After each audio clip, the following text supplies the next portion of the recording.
All right, and we can go ahead and start, Mr. Chair. Okay, welcome everybody. Welcome, especially Jeremy. Congratulations on the birth. He or she?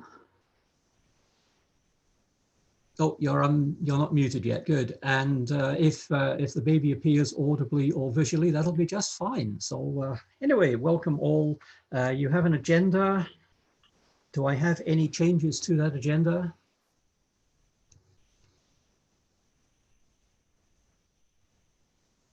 And seeing nothing, I think we can look for a mover for the agenda. Moved by William, seconded by Councillor Doherty. Further discussion?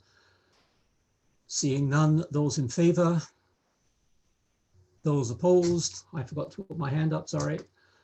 You have an agenda. The minutes of May the 20th. Get those on the table and need a mover, please. Somebody who was present. Don Taylor and the seconder. Jennifer, thank you. Discussion on those minutes, changes, corrections. And seeing nothing then, put that motion that the minutes of May 20th be approved. Those in favour? Those against? You have a set of minutes.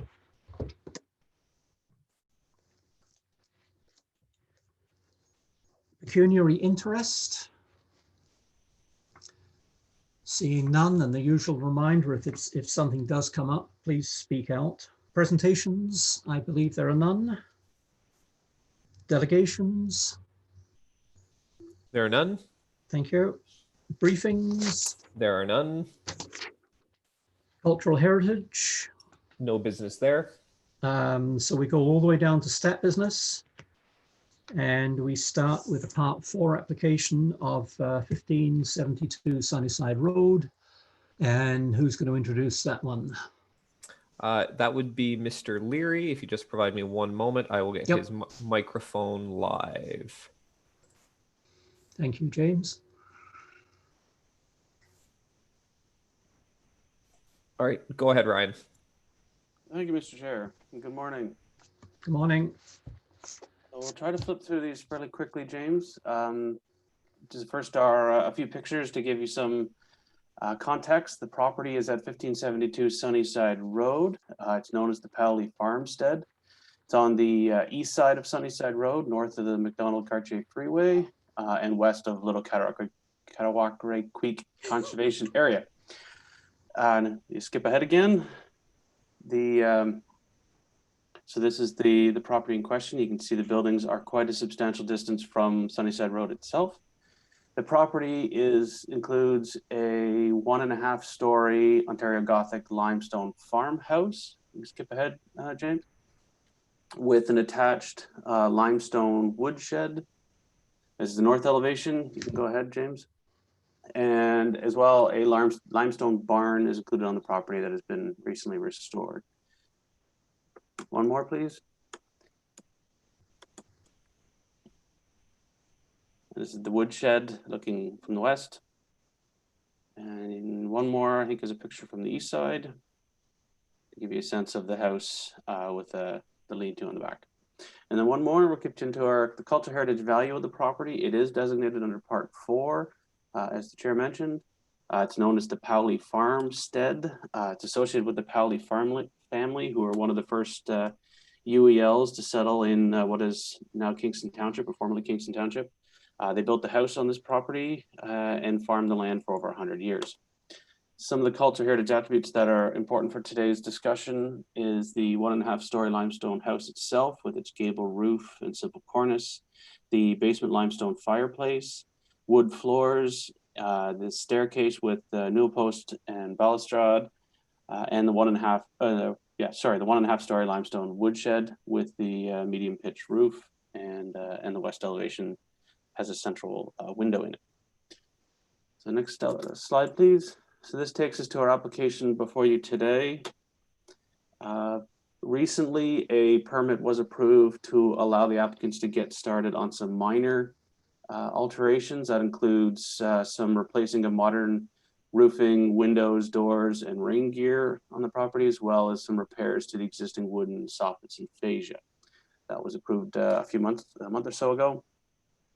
However, today we're looking at an application under section 33 for a number of more substantial alterations. So if we're looking at the image before you, this is the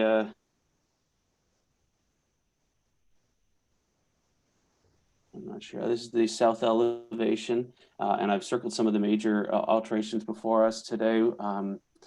The applicants are looking to add 2 gable roof dormers on this elevation and 3 on the opposite elevation. Those would be clad with wood horizontal siding and will have multi-pane sash windows in them. The link, we're calling the wooden link corner portions of where the shed meets the limestone house, is to be rebuilt, clad in wood siding. The applicants are proposing to add sash windows in each of those to bring some more light into that room. And the roof structure of the wood shed, which you'll see the top circled, is to be rebuilt in the same profile. Let me skip ahead one more. Also before us is the alteration of a number of alteration of one opening, which is in the top of your screen at the, I guess that's the south, the north side of the woodshed. That window's being centralized, and a smaller window is going in there to match the ones on the rest of the building. And you can see the 3 dormers are proposed on this elevation. And again, that link addition between the shed and the main house is being rebuilt with a sash window. And on the interior, the applicants are looking to remove an interior wall in order to relocate the kitchen.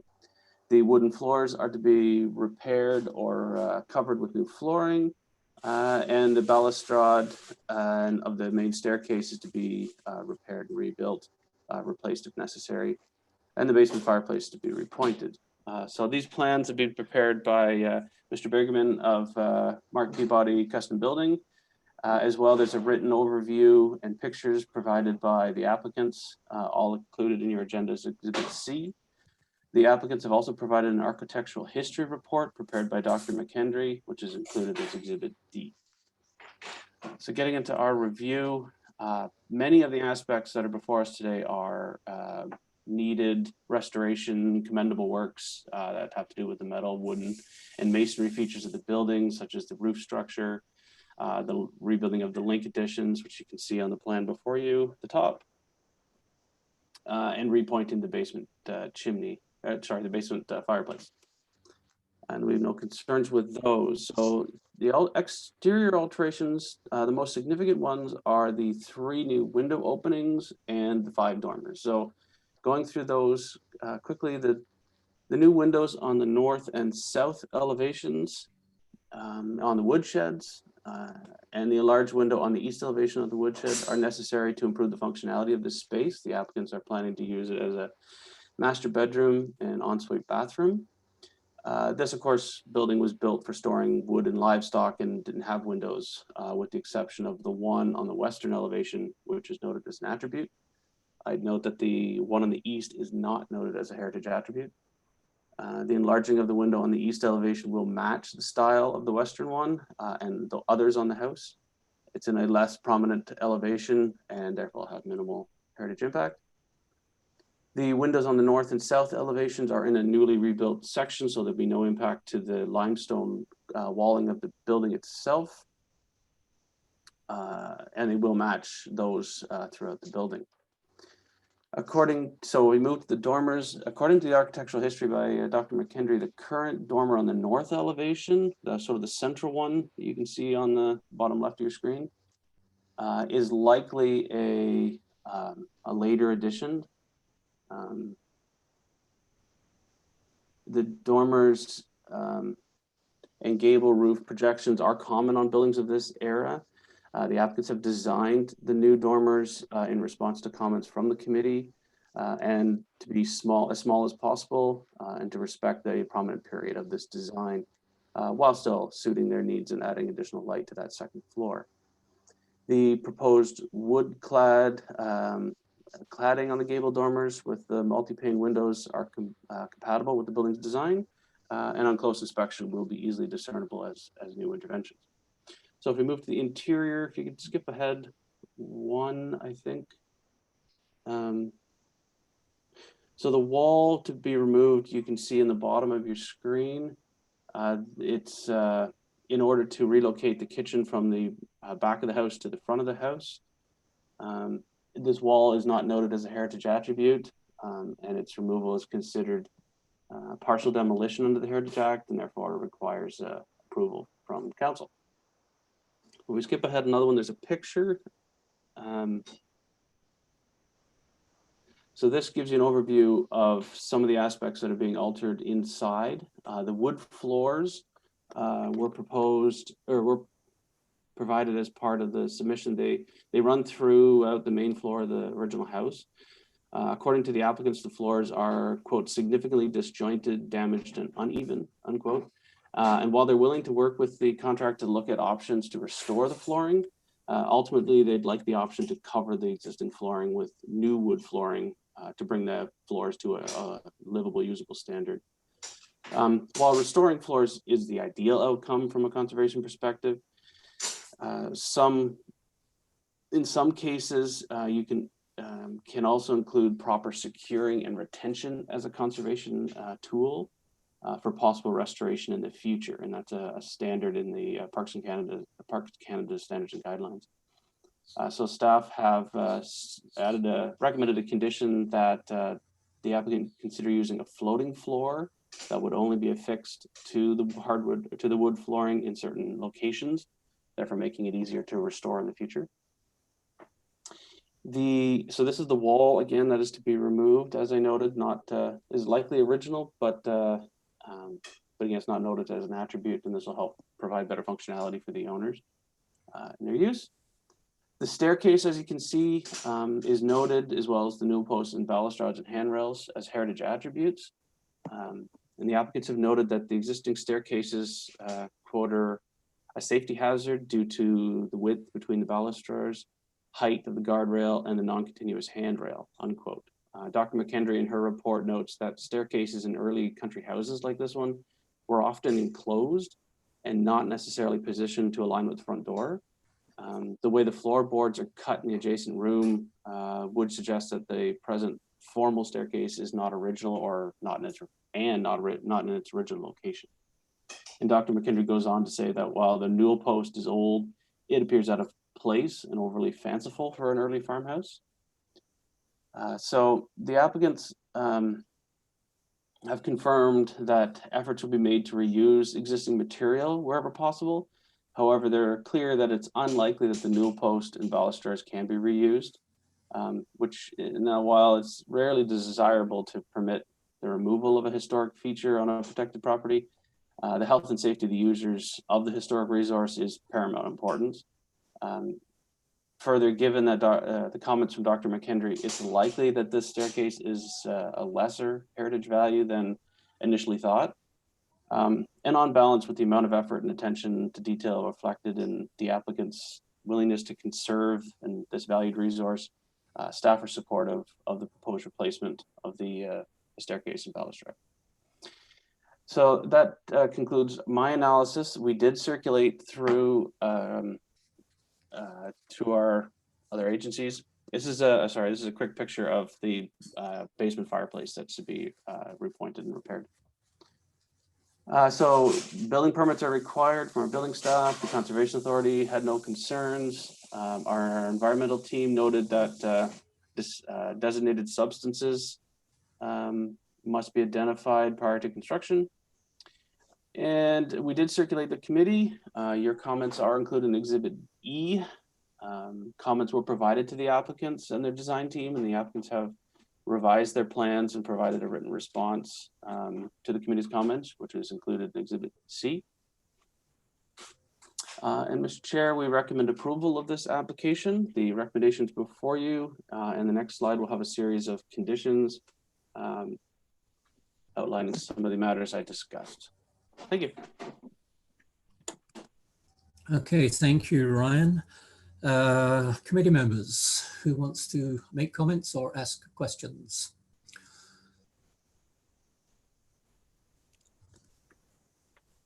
Don?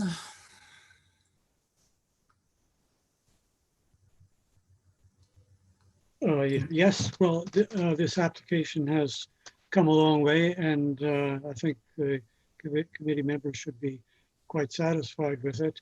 I still have a couple of concerns, and I think if Mr. Bakerman is present, he might be able to comment. In particular, the dormers are much improved, but if you look at the drawing, maybe we could back up, maybe, I don't know if you can see them, but if you look at the drawings of the new dormers, although they are certainly better sized than originally, they still project rather significantly. Yes, that one will do. If you look at the upper left, sorry, the upper right drawing there, and the upper left corner of that, you can see the dormer still projects beyond the stone wall below it. And I think that's inappropriate, and I think it's unnecessary. If you look at that drawing in detail, you can see the specs call for an 8-inch overhang at the front. And I don't think an 8-inch overhang is necessary. It could be reduced, or the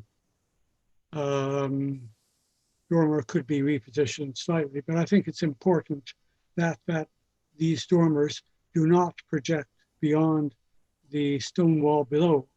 And I prepared a amendment to the recommendations, or rather to the conditions.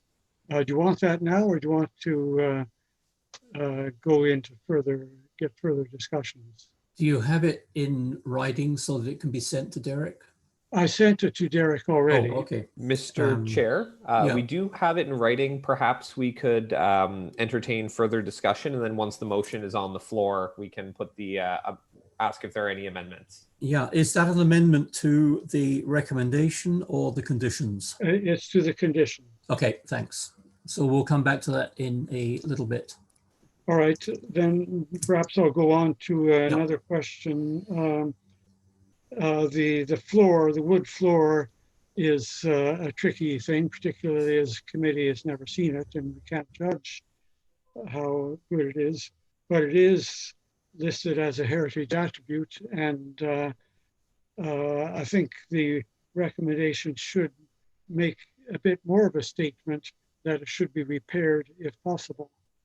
And so that's, it's sort of implied. I think everybody understands that, but I think the committee should make that kind of a statement. And also, I'm a bit puzzled by the wording of the present condition that if the floor has to be covered, it should be done by a floating type floor. Now, I think Ryan explained why, and that is so that it could be removed without much difficulty. But I have a bit of experience with floating floors. I assume, and again, Mr. Bigerman can perhaps comment, that these are called engineered floors that click together. So the whole things move together. And these, my understanding is that these engineered floors are mostly composite materials with a wood veneer on top. And in my opinion, they just don't look good on a historic floor. I think they look sort of sleek and modern, but they don't look traditional or appropriate. And so I would say if the floor has to be covered, using a traditional tongue and groove floor would be preferable in my opinion. So obviously a decision has to be made, but again, I got a suggested amendment to that condition that will still leave the options to the applicant, but it just expresses at least my opinion on what is best. Thank you. That's my Good. input. Okay, thank you. Todd Bigerman, do you have a comment on that on the floor?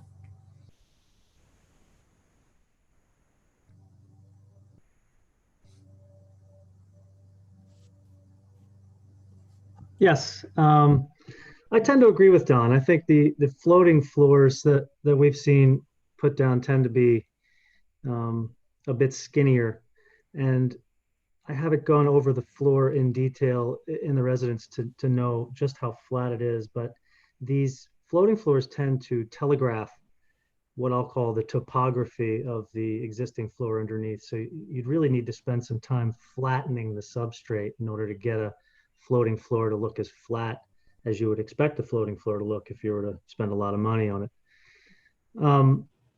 That being said, you know, maybe the floor does need a layer of fresh, new, natural wood that's put down. I mean, it's in pretty tough shape. And I think the clients did mention that they would look and see if it could be resanded, reconditioned, and filled. You know, we've filled plenty of floors with lots of epoxy and have managed to bring them back to full glory. So I tend to shy away from the engineered sort of thin composite floors myself. Okay, thank you. So Don, in a moment, we will see your amendment to condition 4, which will go more in line probably with what Todd has just said. Okay, others who wish to comment, question on this? And I'm not seeing any movement at all. We have hands up from Mr. Kelly Heineman and Miss McFarland. Oh, you're down the bottom of my list. Sorry, William. Yep. It's okay. I've been at the bottom before. Yeah, I gotta. There's a couple of things in reference to the engineering flooring. It is a floating floor. I'm quite familiar with them, and Mr. Bigerman is absolutely correct that the subfloor must be flat for that floating floor to work properly. But the thing I don't agree with is I've looked at a lot of engineered floors, and some of them are absolutely over the top. I mean, and cost-wise, they're like 5 times the price of hardwood. So I mean, you're paying for what you're getting. But I do like the fact, and I agree with Don, that original wood of some sort floors would be more appropriate, and I thank Don for bringing that up. Thank you. Good, thank you. Jane? Yes, I agree with Don, and I appreciate Todd Bigerman's comments on the engineered wood floor as well. And I also think that it's not really going to produce the kind of look in that house, in a heritage house, that you might want. I would really like to express my interest in seeing if they can't refurbish what's there, or I mean, I know this means ripping it up, but maybe, you know, in places where there are perhaps at an entryway or in the kitchen where they don't where it's not as practical to have a wood floor, they might consider using some of that wood to harvest that wood to help transition some of the areas like where the wall is going to be taken out, because that presents its own problem. There will be probably no flooring under it. So yeah, I have some concerns about the engineered wood floor in a heritage home. And the other thing, I guess they could look at reclaimed wood as well. So, you know, wood from the past that could be put down in places as well. I don't know. Certainly the applicants feel that perhaps it's a subfloor. I think that was in one of their responses, and it's possible that what looks like a subfloor was actually the original floor in any case.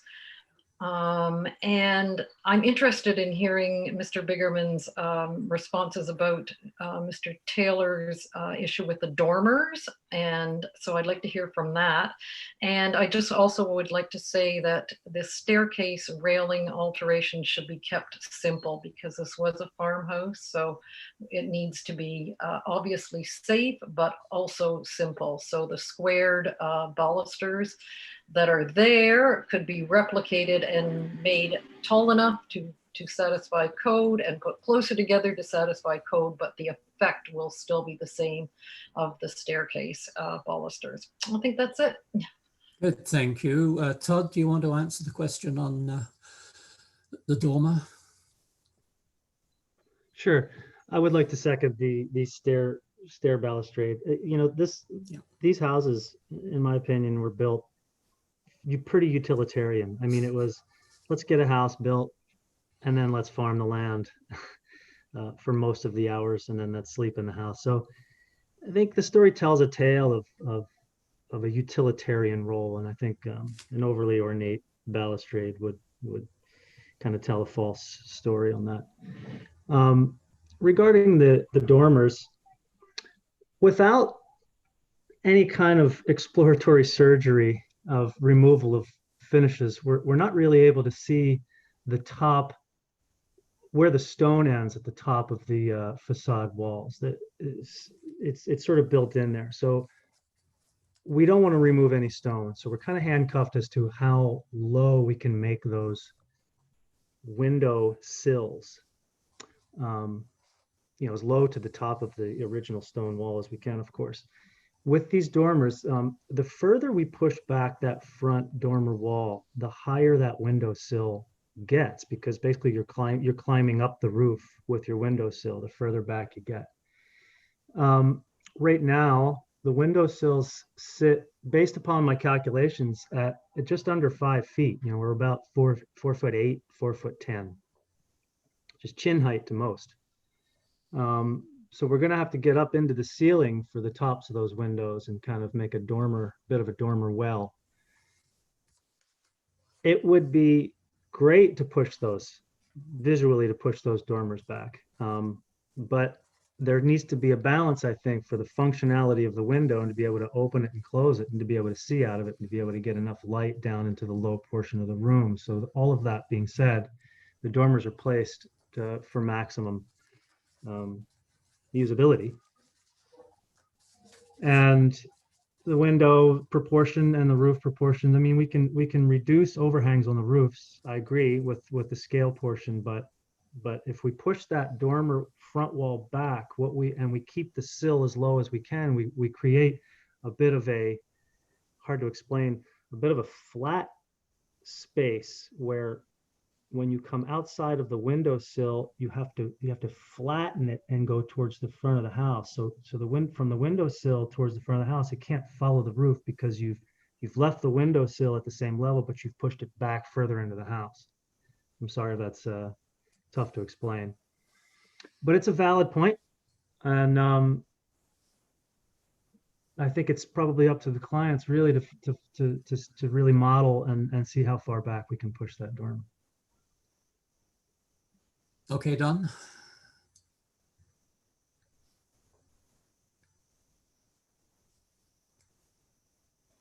Sorry, can I get microphone? Don, you're still on mute there. You just need to, there you go. Okay, am I live now?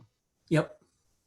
Okay, well, I appreciate Mr. Bigerman's comment. Certainly, it's not my intention to force a complete redesign of the dormers, but it seemed to me that just reducing the overhang from 8 inches to something smaller would probably meet the issue that I addressed. So I'll go ahead with the motion, and I trust that Mr. Bigerman and the owners can find a solution that works. So the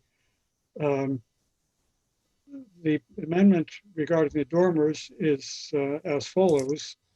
It's to add a new condition, and staff can give it whatever number they wish. And the condition reads, the proposed dormers on the southern roof slope shall not project beyond the plane of the stone wall. And I think what I gave to Derek, I think I said the north roof, and I was confused. So that north should be south, Derek. I'm sorry about that.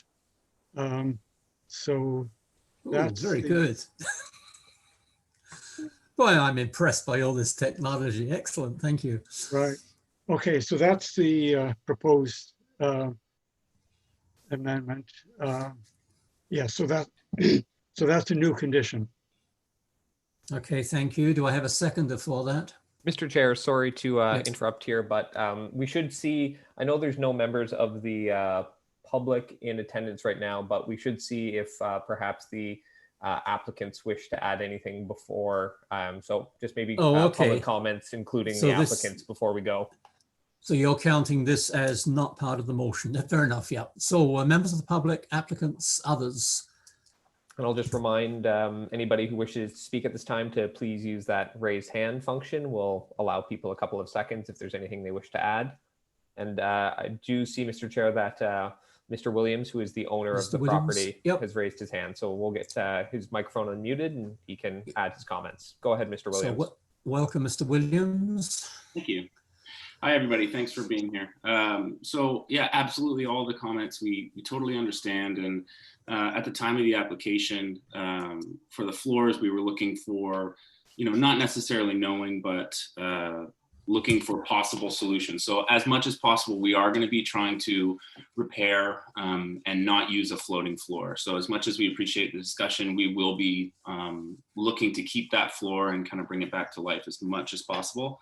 The same with the staircase. With the dormers, I'm just wondering if there's anybody else that has any kind of feedback about the feasibility of this, given Todd's comments, and obviously, Mr. Taylor, I absolutely understand from your perspective. I'm just wondering, for this to move forward, I mean, we've redesigned those dormers already, and is it not a bigger risk for us to have to meet this, I guess, do we have to meet the requirement or this stipulation for the dormer creation that they don't extend past the stone wall? So if this gets seconded and moved forward, that's something that we have to do with this dormer. Is that correct? As I wrote down the amendment, it said shall not, and that's what Don was saying. Is that right, Don? Yeah. So not knowing anything, I'm defaulting to Todd on this stuff in a big way, obviously. And so I guess, is there not a risk of water damage, or the risk that's Todd identified, are those not to be taken into consideration with this requirement and stipulation? Is there any other discussion that any other members have about that? Mr. Chair, I believe Mr. Bigerman has his hand up for comment. Yes, Todd. Hi, Mike. Maybe I can answer some of this. The dormers, as Don has suggested, and correct me if I'm wrong, Don, but the dormers, the body of the dormer itself can stay where it is, because the way we've aligned the window is going to be able to shed water, because the roof is going to come up to the underside of the window. So we don't need to push the window back into the house any further. But upon reviewing the photographs, I do see on the sides of the house the gable trim, like for people who don't know, where the sloped part of the roof against the wall, the peaked wall, that trim is actually tight against the stone. So if we were to also do that on the front of the dormers and basically remove the 8-inch overhang that the roof projects out towards the front, if we were to put that gable trim, tight against the dormer wall, we would meet that requirement. Thus, the architecture of the dormer body itself would remain the same. It's just that the roof would only extend maybe a couple of inches beyond, just for a drip overhang. That sound reasonable? Okay, thank you very much. I see Don nodding, either falling asleep or saying yes. And I also remind, of course, that the condition 7 is that the minor deviations, which means that when you do get to that point, when you find an even better way, you've got the possibility there. But Don, does that, do you think, solve your problem? Yes, I think it does. It Well, that's certainly great. wasn't my intention to really disturb the main body of the dormer, but I thought that 8-inch overhang could be reduced and that would solve the problem. So I think we should just go ahead and let my amendment go forward and see what happens. Yeah, and Mike and Todd have heard the discussion and know what the concern is and are obviously aware of it. Other members of the public? There are none, so I think we're good to proceed with okay getting there. the motion on the floor and then can deal with the amendments. So James, if we could go back to the main motion, please and thank you. Yeah, it's an just 8-part. Yep. Yeah, it'll just take James a moment there. Excellent. That's the condition. So it's the page before that. If we could, yeah, that's the one. No, sorry, the page before that one. 8 parts there. I'm not going to read through them all. Looking for a mover. And Derek, if you can tell me, because I don't have a full screen of people at present. Looking for a mover. Go. Thank you very much, Jeremy. And a seconder, Councillor Doherty. Thank you very much.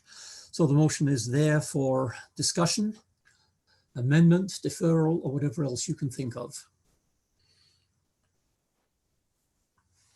So, Mr. Chair, we can put Mr. Taylor's first proposed amendment related to the dormer. James will get that.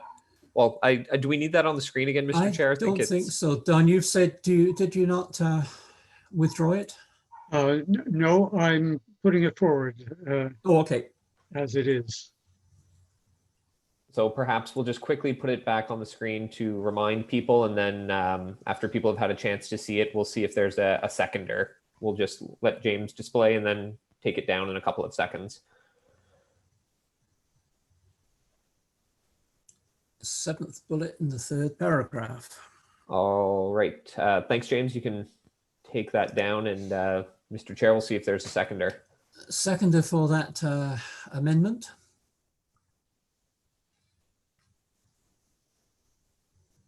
And I don't see anybody waving.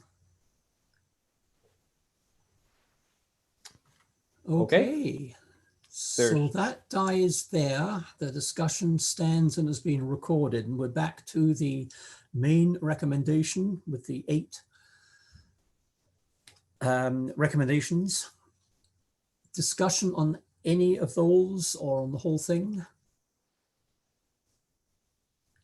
And seeing no further discussion there, and done.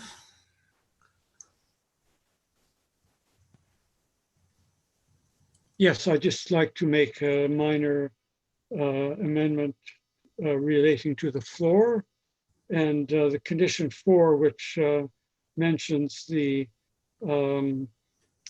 floating floor. I'm not comfortable with that.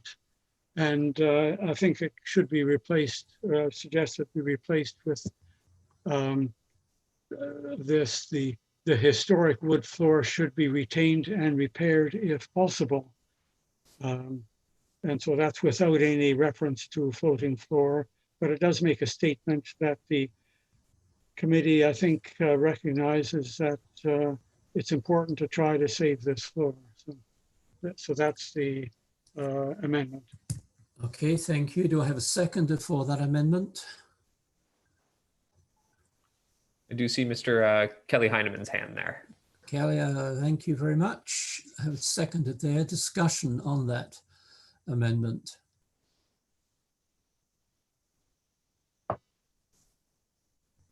And I notice that you've got a should in there, but no alternate to what happens if it cannot be. Are you happy to leave it at that? Yes, I think the main recommendations refer to replacing floor if necessary. this just gives an emphasis to the importance of retaining it if possible. Sorry, does it say shall or should? I wrote down shall and I can't remember which one it does say. It says should. It does say should. That's what I'm sorry. I shouldn't have asked that question then. I'd written it down right wrong. So it's a should be maintained, and obviously if it cannot be, then thank you, James. Yeah, should be retained. Okay. So if it turns out that it cannot, then you will not be breaking that recommendation. Okay, we have then an amendment replacing bullet number 4 with what you have on the screen. Seconded, and further discussion, and seeing none, those in favor, if you can clearly raise a hand, thank you very much. That then is passed, and that replaces condition number 4. And we go back then to the amended motion, the recommendation and the conditions. Further discussion. And seeing nothing, Mr. Secretary, am I right? You are correct. Yeah, I will put that motion to the vote then. Those in favor? Those opposed? And that is declared carried. And thank you all concerned for that. I know this has been a difficult one with us not being able to see the property and even not being able to see it from the road. And good luck, all of you, in your work on that.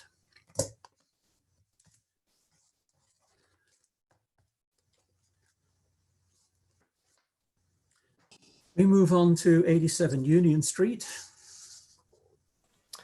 Mr. Chair, this will be Ms. Didrikson leading this presentation.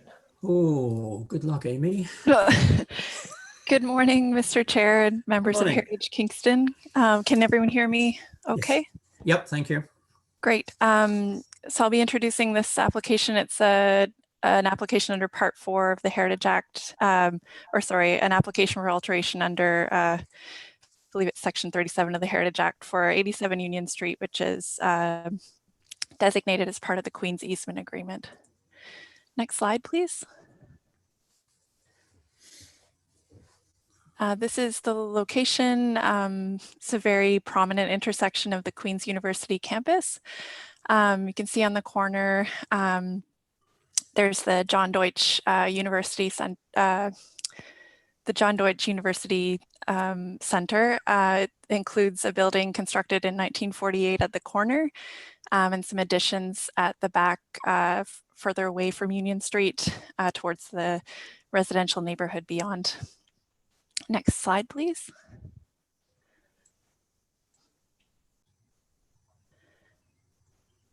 These are some site photos illustrating the original building that was constructed in 1948. This building is recognized as having cultural heritage value in the Queen's Easement Agreement for both the facades on Union Street and University Avenue. Next slide, please.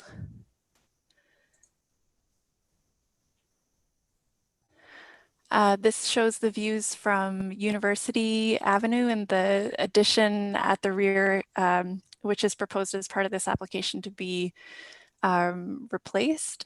This is the addition constructed in 1974, designed by architect Arthur Erickson, predominantly concrete with some limestone. I apologize, those photos were intended to be overlapped differently with the one. Anyhow. The next slide also illustrates the addition. Derek, if you could flip to the next slide. And you can see the residence beyond it, 169 University Avenue, which is also designated under Part 4 of the Heritage Act. And if you flip to the next slide, Derek. This is the courtyard at the rear of the 1974 addition. It's currently used for a lot of storage of recycling and garbage. There's also pedestrian, it's an area where pedestrians can access certain buildings like the south side of the athletic center. But there's predominantly a blind wall facing into the this courtyard now on the 1974 addition. Next slide.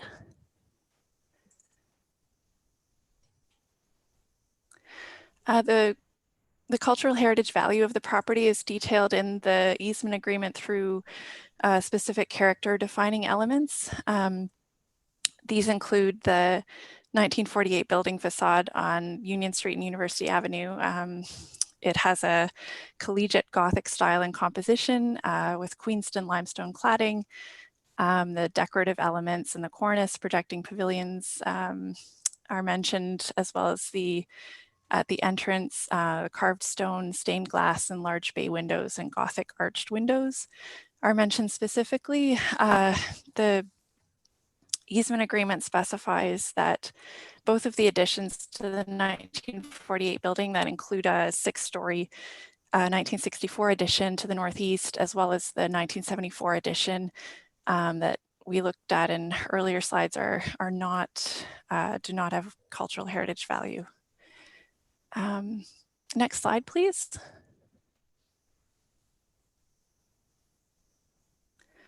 The renderings on the following slides illustrate the proposed addition as part of this application.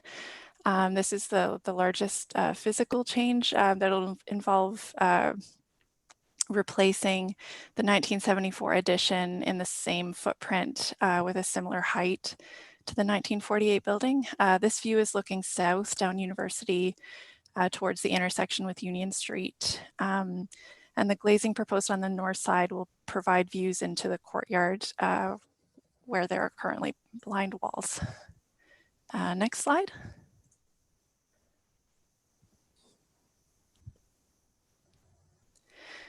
This is the view from University Avenue looking towards the east.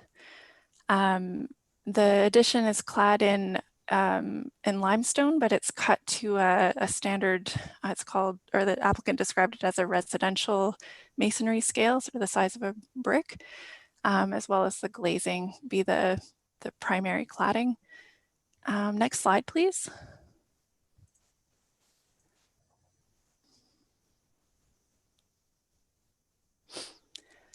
This slide illustrates the view from the sidewalk up University Avenue with the original 1948 building in the foreground, and some more glazing looking south towards the intersection at Lower Union and University Avenue.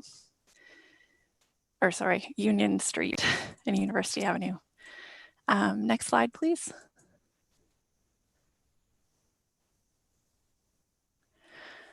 This slide illustrates the view from Union Street, the 1948 building. The application includes repairs to this building intended to enhance and conserve existing character defining features. The proposed landscaping and grading changes that are proposed will allow for a barrier-free entrance to the basement level with the retention of the original staircase to the first floor. Next slide, please.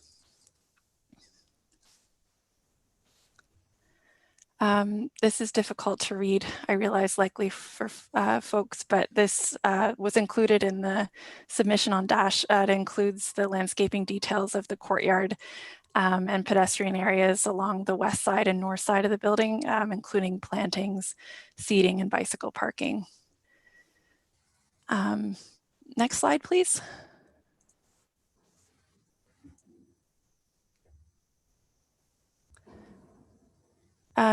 So staff reviewed the application against the applicable policies of the official plan, the province's 8 guiding principles and the conservation of built heritage properties, and federal standards and guidelines for the conservation of historic places.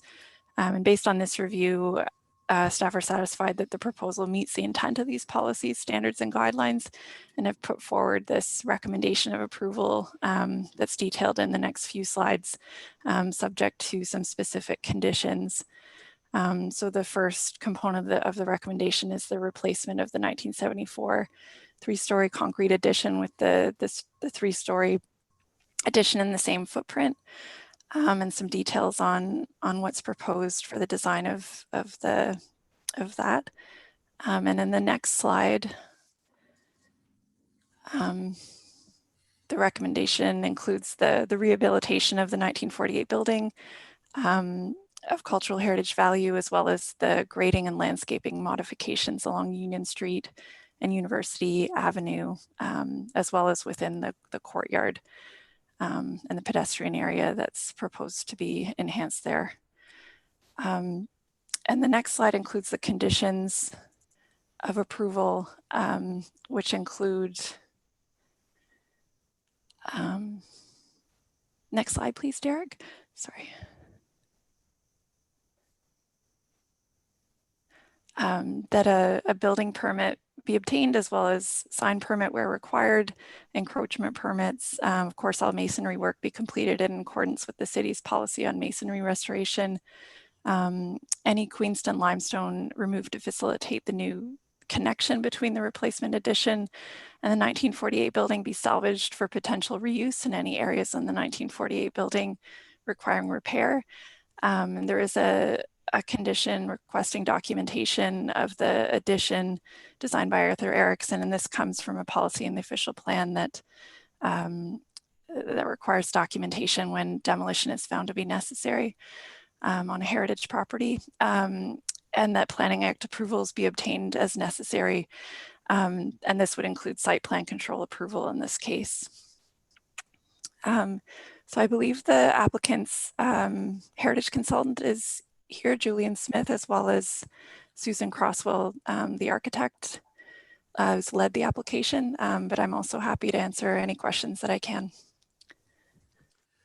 So Amy, it's Sue Crosswell here from HDR. I just wanted to let everyone know who's on the call. We have Julian Smith, our heritage consultant, myself, Susan Croswell with HDR principal. We've got Chris Burbage, who's in joint venture with HDR. He's a principal with MJMA.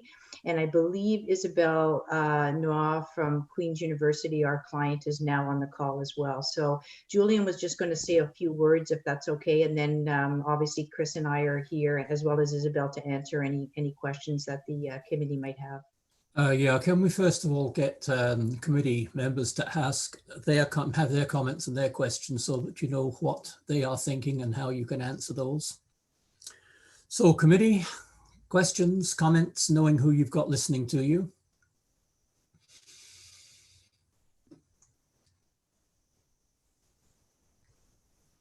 Ah, see, no movement, no hands. Yes, William.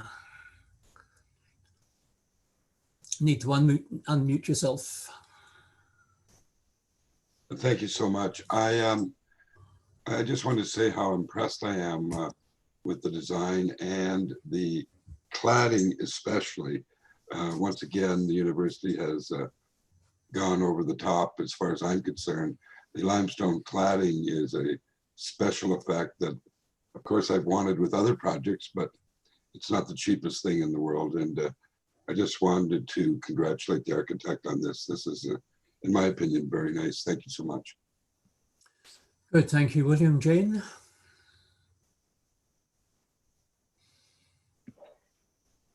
Yes, the photographic record, I'm hoping that that will be added to the Queen's Archives, given that I think this might be Kingston's only Arthur Erickson designed building.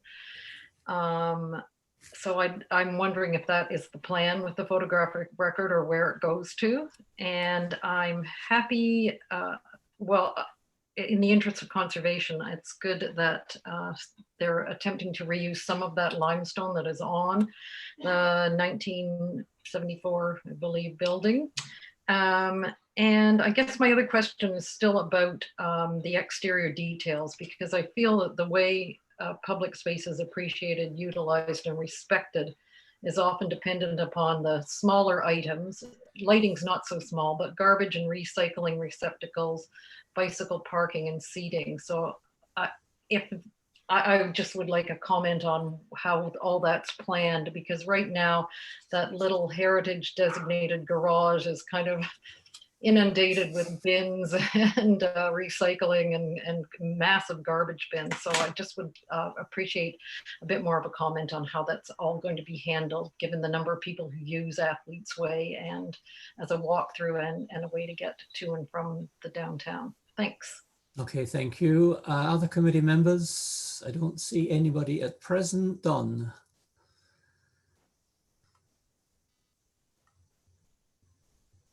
Yes, I agree that the plan is a very good one, and the architects should be commended.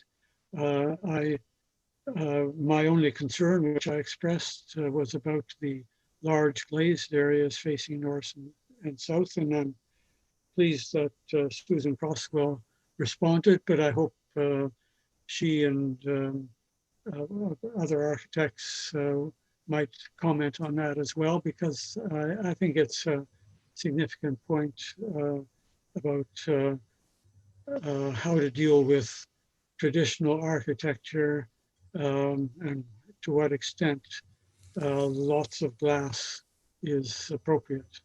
Thank you. Okay, thank you. Other committee members? Okay, so if we go down to Julian, do you want to start, or who wants to start from the company? I think to keep things simple, Mr. Chair, we'll just say we'll do the response to perhaps the questions first, and I'll ask, since there's multiple people on the call, whoever would like to respond, please use the raise hand button so we know who's speaking. And just a reminder, that is at the bottom of the list of names on the right-hand side, the participants tab. If you don't have that open, just go to the bottom and click on participants. So I guess first would be to respond to the questions from the committee members. If there's a member of the team there, I see Mr. Smith has raised his hand, so we'll get James to unmute him and he can respond.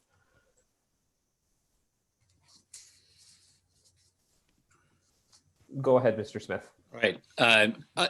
I was going to answer the one about the glazing, and I'll let Susan speak to the exterior landscaping and the urban design features. The original heritage character statement for this building identifies two primary values in its opening sentence. One is the tangible value of the building as because of its architectural contribution to an important intersection. I think that's very important. The other is an intangible value, and that is the importance of the building in a communal role for the university. And that's in relation to its function as a center of student life and some of the related memorial functions.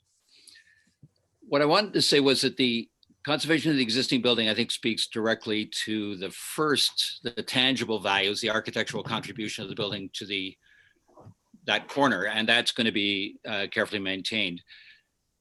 What is interesting to me about the proposal is that the new building, in fact, addresses the intangible value of the John Deutsch University Center, and that is that it expands the sense of the building as being where the importance of the shared values of student life become visible to the Queens community and, in fact, to the larger City of Kingston community.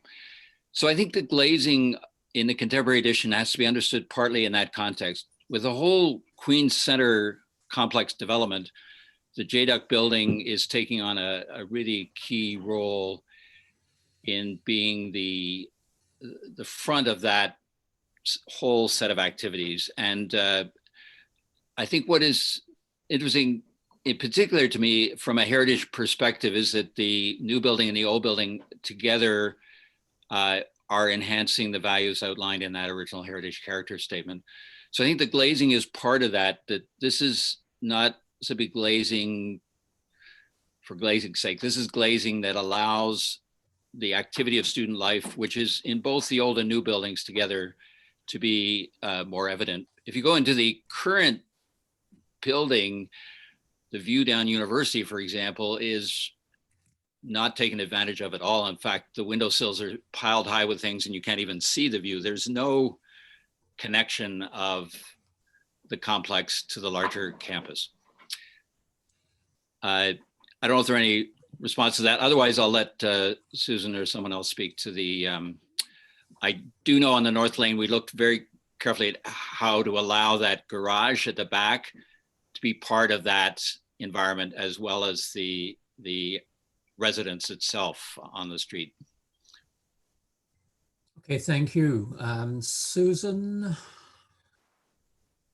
Croswell. Yes, sorry, I'm here. I don't seem to have the hands up feature, so I apologize. I'll unmute as required. Chris was going to speak more about the landscape, but first of all, Julian, thanks very much for that. And we obviously support all his thoughts because we've worked a lot with Julian over the course of the project. As far as the landscape goes, I mean, the garbage we need to fine tune. The idea of Athletes Walk was to try to get rid of the truck drop off and the garbage and make it really does become the main passageway for students now versus the original main passageway, which really happened at the corner of Union and University. It actually has transitioned now, people coming from the residential as well as, you know, people going to the ARC or to the new Mitchell Hall. It becomes the main concourse for student life. And so we need to keep that as clean as possible. And obviously we need to consider, I mean, it is the best place for garbage somewhat to go, but that's just small garbage now because most of our ins and outs for that building are now taken through the ARC side, the underground parking, and we've created a link into our basement. So I'm hoping that I mean, Isabel could speak to this, but I'm hoping that most of the garbage can be down there and taken out through the ARC side so it actually doesn't see that face of the building at all. And we're trying to, that we do have bike parking along that lane, but tucked away closer to the red garage. We are, so we're respectful of the red garage. Plus we do have some bike parking on the other side as well. And I remember, Jane, you had some comments about lighting, which is important. We are currently, you know, developing the project and we will submit what exactly we're doing with the lighting along there when we get to finalize it. You're right, it's a very important feature of that. This building really completes the campus, the student campus with Mitchell Hall, the ARC, and now the original JDUC and now our addition. It becomes sort of the community building on campus. It's a center point for all students. So we're hoping that our design just enhances that and becomes really, expresses student life on campus. Good, thank you very much. Other members from the public answering those committee questions? Mr. Chair, I believe Miss No from Queens has some additional comments, and she's now live.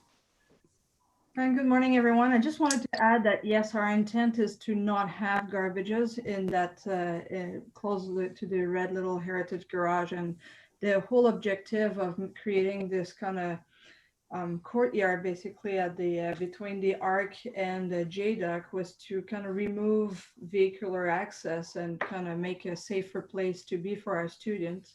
So all the garbage will be handled through that tunnel and through the ARC and the underground garage that they have. And it is our intent to inhabit that courtyard with bicycles, use it and have landscapes and kind of a place to be and not be a service alley anymore. I don't know, Tony, if you want to add something. Tony Goetz from our university planner is also on the call. Thank you very much, Isabel.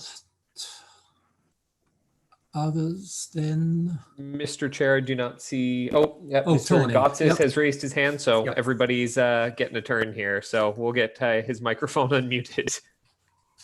Sorry, yeah, I think really from the university's perspective, this redevelopment is an opportunity for us to now take a building that really faced inward to the campus and now can turn it around so that it faces both directions.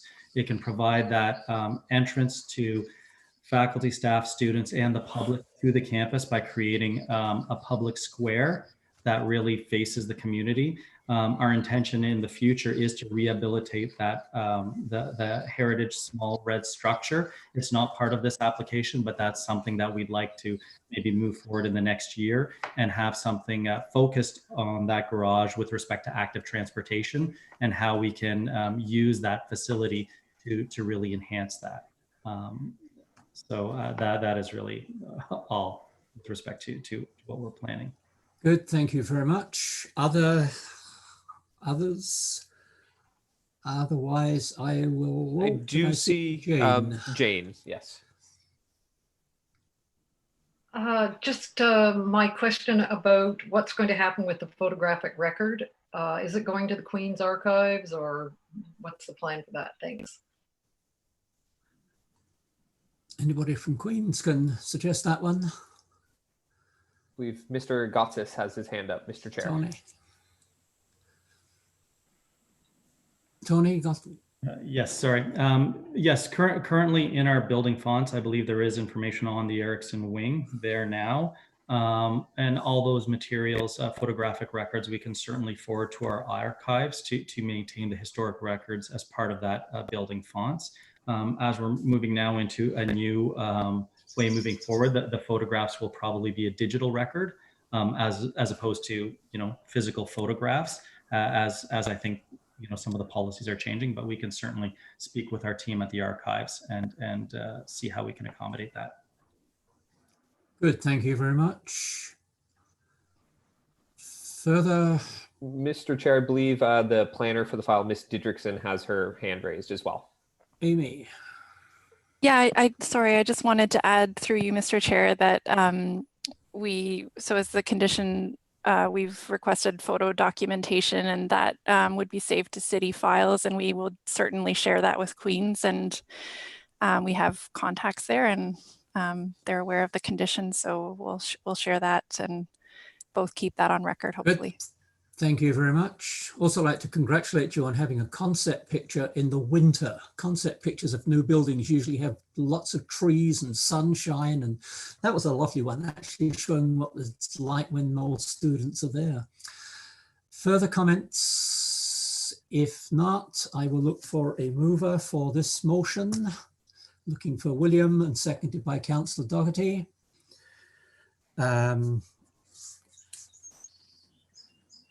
We've had no changes, have we? So it's as printed. Discussion on that motion. Councillor Doherty.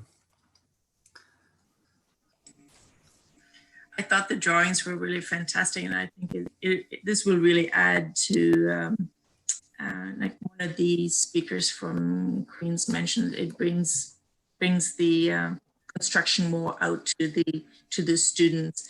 And I also think the additional glass kind of adds another layer of architecture. And this is the 21st century architecture. Like right now, there's a lot of glass being used. And I think it's nice to add another additional layer of architecture. So I think this is a wonderful project, and I look forward to seeing the final results. Good, thank you very much. Others wishing to comment? And seeing none, then I'm not going to read through the motion. It hasn't been changed. Those in favour of the motion as printed. And I see hands all around, so those against is a 0, and that is carried. And thank you, Queen's people and Amy, for presenting that one. And we move down the street to 79 William Street. We are into a Part 5 application. Mr. Chair, our presenter here will be a new planner for the committee, Mr. Philip Prell, and you're now unmuted, Philip, so go ahead. Oh, welcome, Philip, to the committee. Hello, everybody. Can you guys hear me? Guys and gals? Yes. Excellent. So yes, this is my first one. I just want to let you guys know on this presentation, I forgot to add the conditions and recommendations. So I sent that as an email during this time, so we'll be able to bring it up at the end. And I apologize for not adding that this time. So next slide, please. Excellent. Thank you. So this is the site context. I just wanted to provide both pictures for you guys. One is the planning view we look at, which is the blue on the left side screen, which is the lot that we're looking at. And on the right, we have a screenshot from Google Street View, which shows the actual area of how it would look from above. Next slide, please.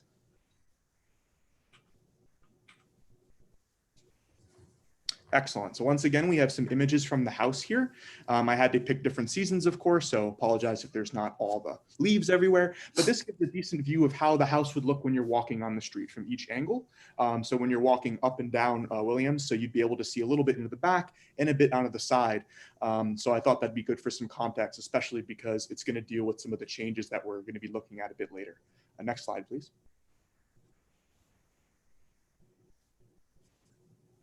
Thank you. So just a quick review of the summary of these changes here. So the applicant is looking to repaint the front floor and main entrance with a beige sand color. The front porch restoration will be done by replacing the metal railings with more appropriate wooden railings. There will be pictures following this just to confirm all this information for you guys. And they're also hoping to increase the accessibility with a more gradual rise for the front stairs by replacing the deteriorating front steps with new wooden steps. In addition, there's going to be the movement and replacement of the damaged front wooden door, which with a door that has a similar styling as the one that is a suspected original. More on that a bit later. We're also hoping to discuss the demolition for the rear lean-to in the backyard area. There'll be some pictures and discussion on that a bit later too. And the biggest one is the fifth part here, which is the side yard addition with the mono-pitched low slope roof clad with a metal standing seam. And so this will deal with some of the removal of the existing windows on select portions of the wall. And there's a proposed rear deck that will be behind this, which should be hidden from the main street view. But once again, we will discuss a bit more about that later, but that's what we're going to be looking for here. So it's a bit of a complicated application. So I'm just going to take each part as it goes, roughly in this order for you guys. Next slide, please. All right. So as we can see here, this is a quick snapshot of some of the larger topic district attributes and property attributes. Just for reference, this is delegated under Part 5 for the district.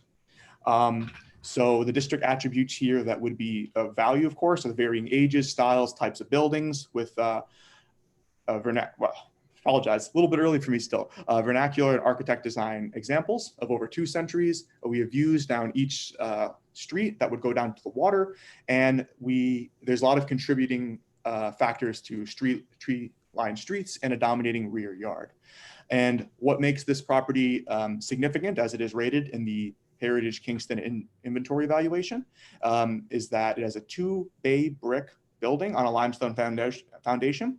And it used to be part of an informal medical district for the area, which is going to be interesting as we tie on this application a bit later. There's a couple other things as well, but those are just a quick snapshot of the ones that we're going to be focusing on here today. Next slide, please.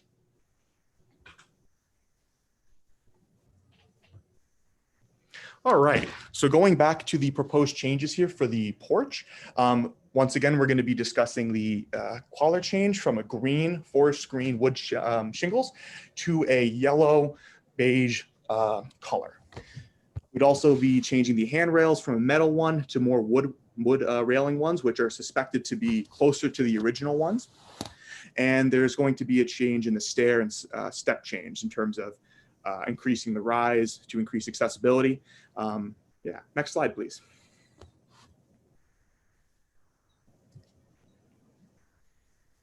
So just a quick example of some of the images here. In the previous images, as you can see on the first part here, they were green at the top. And so that's being proposed to be changed to a sand beige color. And that's also going to be a similar color that's proposed for the side yard addition, which you can just start to see on the left portion over there. For the handrail changes, if you look at the image there, you can see a small little white square. That is suspected to be where there used to be a similar type of handrail, similar to the one on the right. So that one on the right is actually in the backyard. And we are suspecting that that one also had a similar one in the front yard, where there is that little square there. And so we are thinking that replacing something that is as close to what we suspect that the original was would be something beneficial. And then moving on to the next picture on the right, we're going to be proposing the same type of handrails in the back as it would be for the, oh, I'm sorry, one, yeah, perfect. We're going to be proposing more handrails on the right to the handrails to replace the metal handrails that are on the stairs going up. Next slide, please.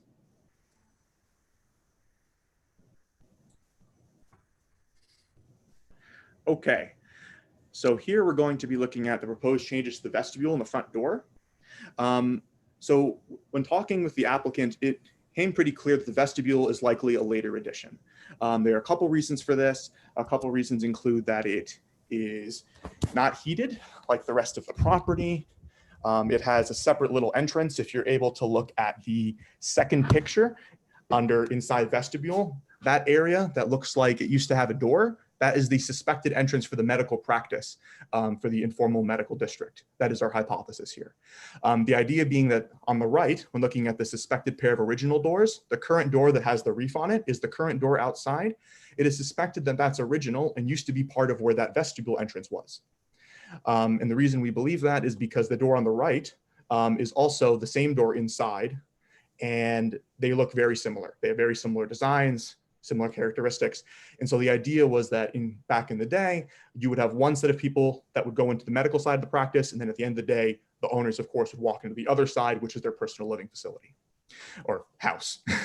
And so we are suspecting, or we're proposing that to have that door be reinstated in what we think is its original position, and then replace it with a door that is of similar style to help keep the continuity that exists currently.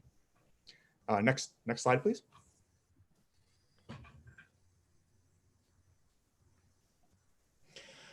So moving on to the rear lean-to demolition, the picture on the far right is actually shows the entire area that we're hoping to quote unquote demolish. That is the lean-to.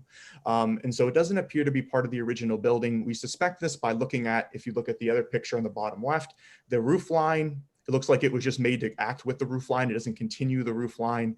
And then of course, there are a bunch of other issues related to the usability of the property. So the applicant right now is not able to open the door during select times of the year due to structural warping.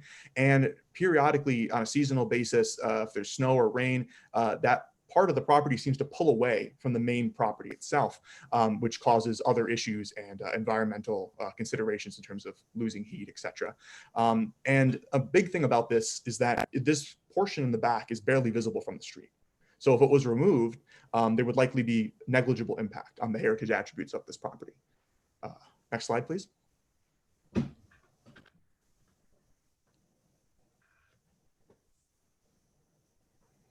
All right. So this is also a proposed change to the rear deck. As we can see, the picture above is what currently exists, and the picture below is what is proposed to change here. And so the proposed deck is to have a similar width to the side yard addition. So once again, it should not be visible from the street if the side yard addition is put in as discussed a bit later. And the existing rear deck's railings will be removed, as we can see there, and put on the other side to increase access between the existing deck and the proposed new deck. Next slide, please.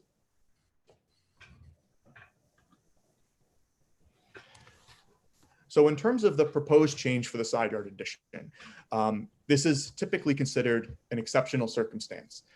When discussing this with the applicant earlier, we did mention that there would have to be demonstrated that why would this be necessary? Why does this arise to the level of an exceptional circumstance to allow a side yard addition? And so the applicant rose to the occasion and gave us some great information, and a part of it is right here. And so one of the main things is that the kitchen itself, the idea of the kitchen and where it's placed in the house has changed since the place was built in the early 1900s. And so it's evolved from a place where typically back in the day, it'd be domestic spaces for what would be maids or other household staff. But now it's become more of a center of a social interaction space that's become more typically a greater part to have community inside of the house. And so this is one of the reasons why the applicant is hoping to change this, to increase what is currently a very small kitchen away from the rest of the social parts of the house, like the living room, and to integrate it back into the house. And this should help increase their usability of the space and their enjoyment of the space as well. Next slide.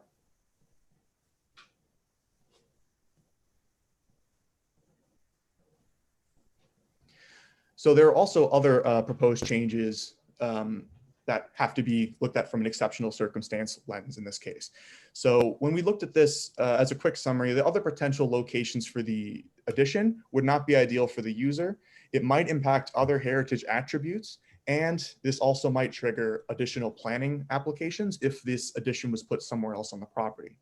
So the other potential rear addition locations, so if you put this on the back where the existing deck used to be, it is suspected that the deck itself is likely an original deck, but the hand railings are not. And so if this was put back there, it would likely put what is considered to be an original deck in jeopardy.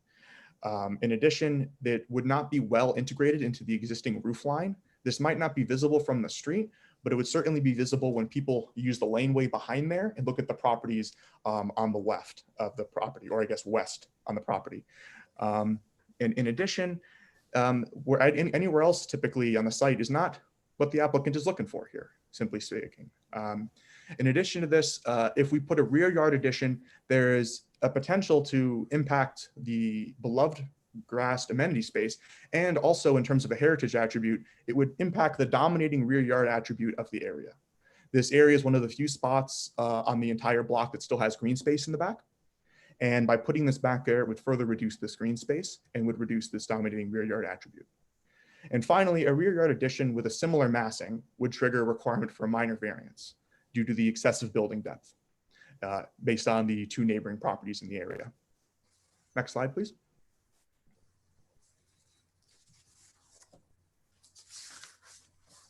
And so this is the big one, of course, the side yard addition itself. I promise I didn't bury it. So here it's going to be a bit longer. So the addition itself is going to be clearly smaller and secondary to the main structure at 25.7 square meters, as we can see on the picture on the right. It'll be set back an additional 8.5 feet plus from the front building wall. It will be a one-story structure with a mono-pitch low-slope roof to complement the building forms and roof lines of existing one-story volumes and porches in the immediate vicinity of the area. The roof will be clad in metal standing seam historic profile. And the proposed facade of the addition will be a palette of smooth, opaque, stained cedar to complement the existing natural features of the house itself and other wood accents and changes that are proposed. And the proposed style of the addition is suspected to fit into the surrounding district. And as a side note, and importantly, it will be using non-original but complementary windows with a similar shade to solidify the time this addition was put in while also respecting the heritage attributes that are still existing today. One other side note as well, some of these changes that are discussed were also part of the appendum that was submitted yesterday by the applicant in response to some of the comments. And so we'll be going over a little bit of that as well in our discussion subsequently. Next slide, please.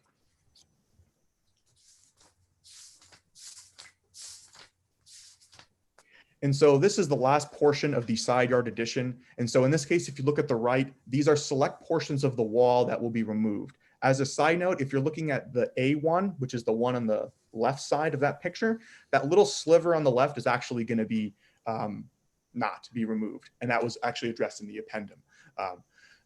But back to the main one over here. So this will require removing about 2, maybe more like 8 square meters now of existing western portion of the wall. So this will be used for the addition. So there will be, this of course will cause irreversible damage in the covering of a heritage attribute. However, there has been great care in taking to make sure that as much of it can be preserved as possible, because the owner clearly wants to preserve as much of the building as they can. And they're more just doing this because it's a necessity, not because they want to. And of course, the remaining portions of the wall will be left inside of the building for the occupants to enjoy long-term. So it may be away from the outside view, which of course is the biggest thing we're concerned about, but it will not be wasted, is my point. And so that should be the end of the presentation. Now, the recommendations and conditions were sent on email a little bit after this meeting started when I realized I forgot to add them.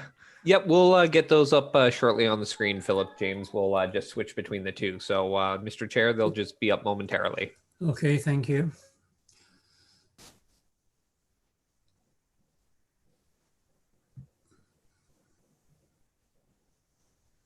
Apologize for the confusion on this one, everybody.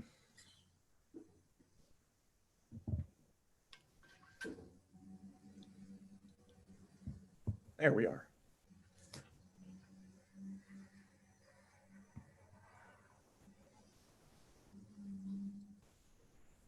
And Philip, those are unaltered then as we have them in our package? Yes, sir. It goes down to 16 conditions altogether. Okay. Yes, it is quite a condition heavy, but it is a lot is happening with the property. So it makes sense. Okay, committee members, can you confirm your dash comments starting on page 190? Anybody have concerns? Let's put it that way. And I see no concerns, so your dash comments sound to be good. Members of the public or others not on committee? Mr. Chair, we do not have any members of the public in attendance. However, the applicant Laura Knapp is here, so I'm not sure if Ms. Knapp has anything to add. If you do, Laura, just use that raise hand button, and if not, we can carry on. I'm not seeing anything right now, Mr. Chair. Yep. Okay. So we will go on to committee members making comments and asking questions. Who wants to start? Looking for hands, or John? And then if you can use the microphone speaker, I'll follow that on. John? Yeah. No, I think I'm very happy with the proposal. It's a complicated one, but it's been very well presented, and the response to our previous comments has been fine. I just had one further question that should have been, I might have raised earlier, but didn't think of it. And that is the toilet and washroom in the new addition will need a vent stack, and that vent stack will presumably have to go into the main house and up through the roof. Is that correct?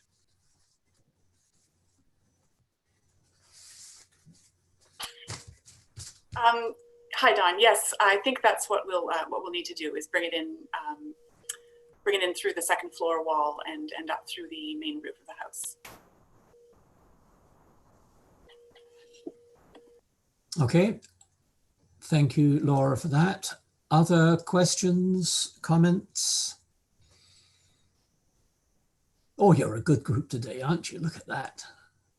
Last chance. Mr. Chair, Miss McFarlane. Oh, Jane has a hand up there, right? And Jane. Great. So I noticed in that email that was sent, I believe, this morning, that you've changed to awning windows because you think that the hung ones will be harder to open. Sorry.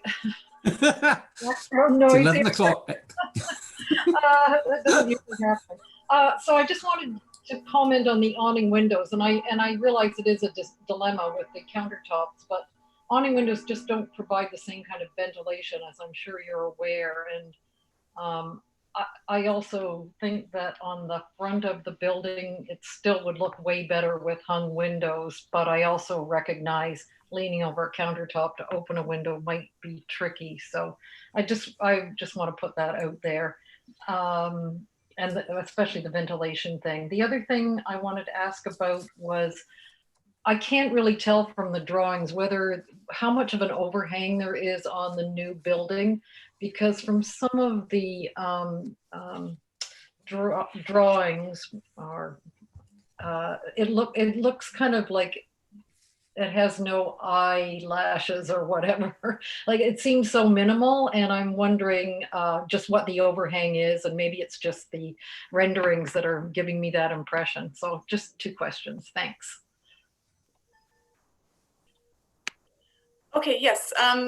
So regarding the window type, one thing that is not really visible from the drawings is that as part of our earliest discussions with Heritage staff, one of the complications of designing the windows on the kitchen addition is that I'd like them to line up with the main house as they're drawn with the original windows on the main house. But the original windows on the main house come up to about 22 inches, which is of course not counter height.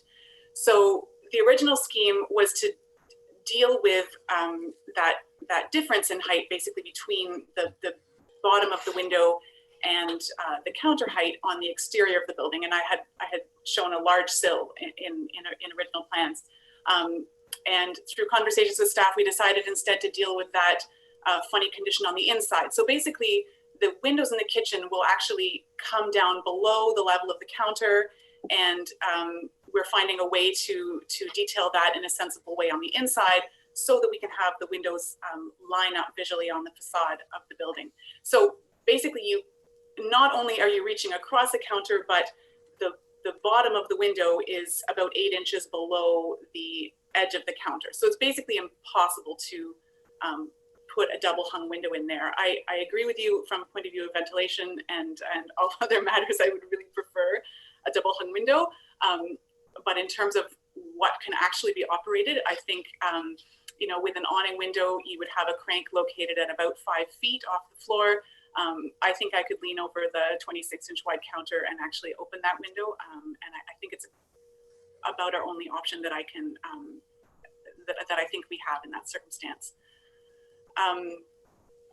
The other question was, oh yes, with regards to the overhang. So yes, the original renderings and elevations were really not,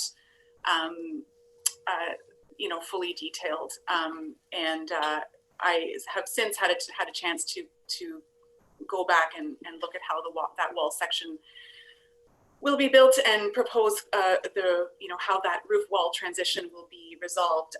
And so right now we're looking at just a very minimal sort of drip edge overhang shadow line. I did send through, and I apologize that these, my answers to your dash comments were so only a couple of days before this meeting. But I did send through a preliminary wall section, which shows about 1.5 inch overhang shadow line drip edge at the top of the wall.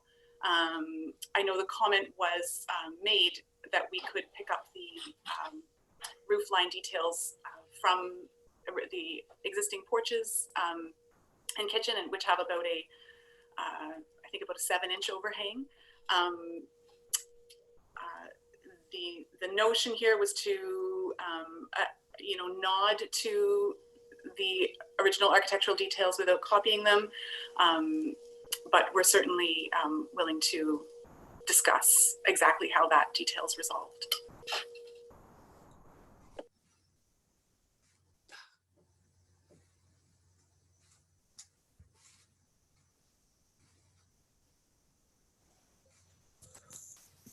All right, Mr. Chair, I believe Ms. McFarland just has an additional comment there. Yeah, sorry, I just messed me up. Jane, carry on. Okay, great. Yes, I just wanted to say that I really like what you did with the back of the north elevation with the doors, making them all the same. I think you're going to be way happier with that. So that I just wanted to give you that comment. And yeah, the windows are an issue, and I just think that you might be happier with the look from the street with double hung, but I understand now why you've gone with the awning. The awnings just look odd when they're cranked out. That's all that's all I'd like to say. And there's nothing wrong with a little bit more overhang on an addition. It also lets you, you know, have your windows open without, you know, water coming in and things like that. So I'm not making that as a condition or anything like that. Well, I can't, but I just wanted to reiterate that. Thanks. Good. Well, thank you, Jay. My apologies for leaving you then. I hit the wrong button at the wrong time. Further questions, comments, and I'm seeing none. So we go on to a request for a mover and a seconder to support the recommendation and the conditions as printed, I believe. William moved, seconded by Jeremy. Thank you very much. Any further discussion? Seeing none, and we can't amend or defer anyway. The vote is yes or no to send this on to council. Those in favour of sending as printed on to council. Those opposed, that is carried, and we'll go on. Thank you all, especially Philip, your first time through, and Laura for being here to answer those questions. Working group reports. We get to the next page. We have the Heritage Kingston Review Working Group meeting notes. Questions or comments on those?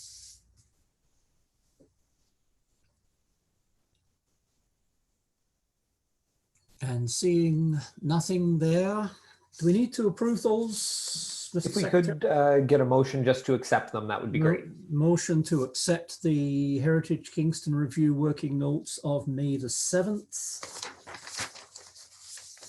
Don Taylor and William Heineman, thank you. Though any discussion? Those in favour? Those opposed, they are okayed. We have nothing of the other groups. We have Ryan, do you want to comment on the emergency approvals? Only to say, Mr. Chair, there are a couple of leaky roofs. One is the Belvedere had a leaky roof that has been repaired or in process. And the one in the Lower Union, I apologize, it was actually reported out at last committee meeting. But again, it's another leaky roof in Sydenham Ward. Okay. Questions or comments on leaky roofs? Good. Motions? Notices of motion? Other business? Correspondence, you have the CHO News. Am I missing anything except to remind you that Wednesday, July 15, I have a horrible suspicion we're going to be back on Zoom. And a motion to adjourn then. Jane, first hand I saw there. Thank you all very, very much. Keep safe, etc., etc. Thank you, James. Thank you, Derek, for all that you do, especially straight after a council meeting. And see you in a month's time.